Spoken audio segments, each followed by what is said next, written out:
dominant, highly skilled power play. That would be maybe the most important thing we did well tonight. And then I would say on the road, you can expect the home team to have dominance in at least 10 minutes of the game. They're going to get hot, right? They'll get going, and they did scored the goal very early in the second period, and that's what got it cooking for them. And for 10 minutes, you're behind the play a little bit. It's a hard game, but then take the lead. Sam Reinhart, right? Just to step up to the play to get us back into that feeling of good road hockey. It doesn't have to be perfect. You don't have to be ahead of it. You don't have to be analytically ahead of it. You don't have to outshoot a team. You don't have to do any of those things. You just have to stay in the game long enough to make the difference. And then the other story then would be the fourth line, and then Steven Lorentz, and then and Kyle Okposo too, because Montour's goal is all based on the screen. And then Steve, that's a guy, hope people fully appreciate kind of what he went through here this year, because by the time he got into that January, February run, he was out, and we just stayed healthy, and he took such a long block of time off. He never came into the office and played, not once. He worked hard every day, he supported his teammates. So it's kind of one of those quiet little, I would say, right stories in the NHL. You work your ass off, don't complain, you do all the right things, something good would happen. So first playoff goal, good for him, and but we're happy for him, like he did it right.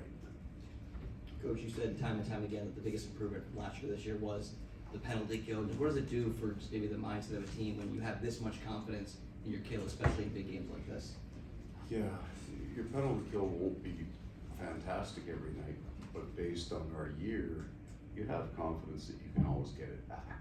But if you get a couple of bad breaks around the net, the kill has been so good, and I thought our line holds were outstanding. And that's probably, I would say, first is goaltending for me. I have no idea what they're doing. And power play and penalty kill, I stay a hell out of those meetings. So the really smart guys can do a good job, but so that Amadee's done a good job with PK this year. But the driver of this is always players, it's always player performance. We added good penalty killers this year in the offseason, and they've been great for us. Coach, you mentioned that you were expecting a 10-minute push from them, or at least a 10-minute push from them. They get the 2-1 lead, and your guys they stay steady, they stay loose. How do they do that in the big situations? Overtime last game, being able to get up after the first episode of the series. What is it about this team that's they're loose in situations where you maybe don't see teams stay loose? Right. Well, it has to be a learned skill. I didn't feel, and you guys can answer this, probably all of you that follow our team, but we never dominated a lot of games this year. That's not really who we are. We had a crazy one in here, right? Where 9 goals went in, and they were all insane, unusual things. So we're in the grinder. Most of our games are tight and hard played and battled. So that 10-minute block that Tampa had in the second period isn't that far off the way we normally play, so it's not completely unusual for us. And then good leadership. The bench was right tonight. Like in that, it would be really good for all of you to be able to hear sometimes, what Sam Reinhart would say on the bench in that push, right? What those guys are. It's just so good and meaningful and impactful, and more important than what the coaches say, because he's probably just swearing. Just how important was Kevin stepping in tonight? Because it seemed like every time Tampa got a push, he was in the middle of stopping it. Paul, just back on the first one, and that so important for a penalty kill. Kevin's one of the guys that Bill brought in to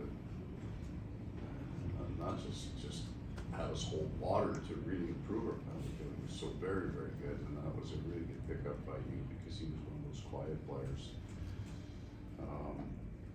Just from face-offs, the body position, the battles. I think I think sometimes what you would look at, that Bennett gets hurt and he kind of gets pushed into that role in game. It's not that he's not ready for it, it's just a major shift. But he comes to the rink tonight fully understanding that this is what's going to go on facing here tonight. He was mentally prepared for it, so I'm excited about it. He was really good. Staying on the topic of centers, Anton Lundell, the guy who goes up into the top six whenever an injury occurs. What has the games in the regular season helped him for a night like this where he's a +2 in 25 shifts? Oh,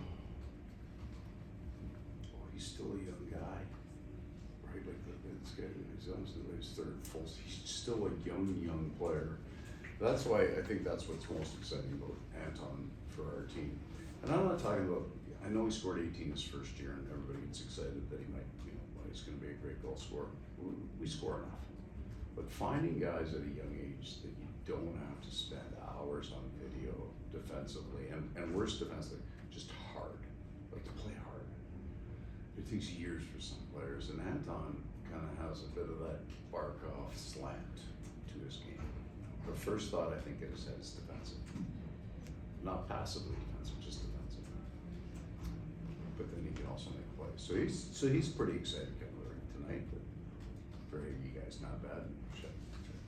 Put the points up, so he knows, right? This could be exciting.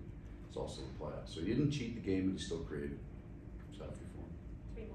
Coach, from what Three. Coach, from what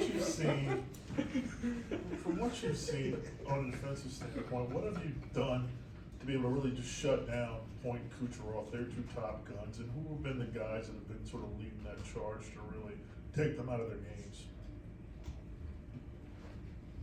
I'm going to be very respectful of the question, but I would not submit to. But I would agree with either. I understand what you've said, but you don't take those two players ever out of their games. They don't. I mean, at the end of the day, Bobrovsky will just serve you.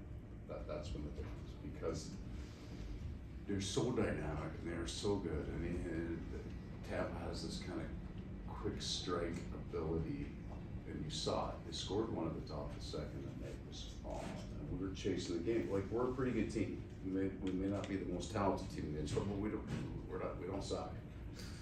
And they've got us, right? So that's kind of their grace. Like, I don't feel we have a grip on that. I think you manage those players as best you possibly can, but you just never control. And I would feel the same way about Barkov and probably Reinhart. It's the same thing, right? Like, they're honest, saying it's on a stick and it's in the back of the net, and it's that quick. So yeah, those are the kind of guys that just keep coaches from sleeping. Like, the bags under my eyes are real.